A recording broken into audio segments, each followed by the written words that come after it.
வரதட்சணைன்னு கேட்டுட்டு பொண்ணு கட்டிக்கிறவங்க நல்லவங்களே கிடையாது. அவங்க கொஞ்சம் வெயிட் பண்ணி யோசிச்சிருக்கலாம். வீட்டுல சொன்னாங்க, பட் அவங்க டிவோர்ஸ் வாங்கியிருக்கலாம் பிடிக்கலனா. அவங்க இவ்வளவு தூரம் கட்டி கொடுத்து இப்ப அவங்க பேரண்ட்ஸ் தானே லாஸ். ஒரு பெண்ணுடைய வாழ்க்கையை இப்படி வசிக்க முடியும், அதுவும் பணக்காரனே முடியும்னா இது ஒரு மிகப்பெரிய கொடுமையான ஒரு விஷயம். பணம் இதுக்காகவா கல்யாணம் பண்ணிக்கிறது? தாம்பத்தியங்கிறது என்னது சொல்லுங்க? ஒருத்தர் விட்டு கொடுக்கணும் இல்லையா?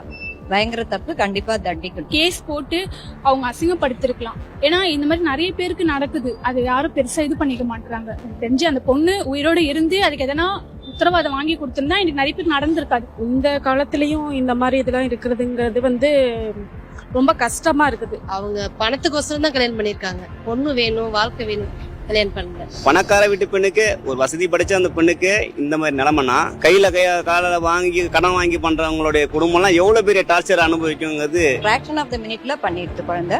அவங்கதான் இவன் செம்ம டென்ஷன் ஆகுதுன்னு என்ன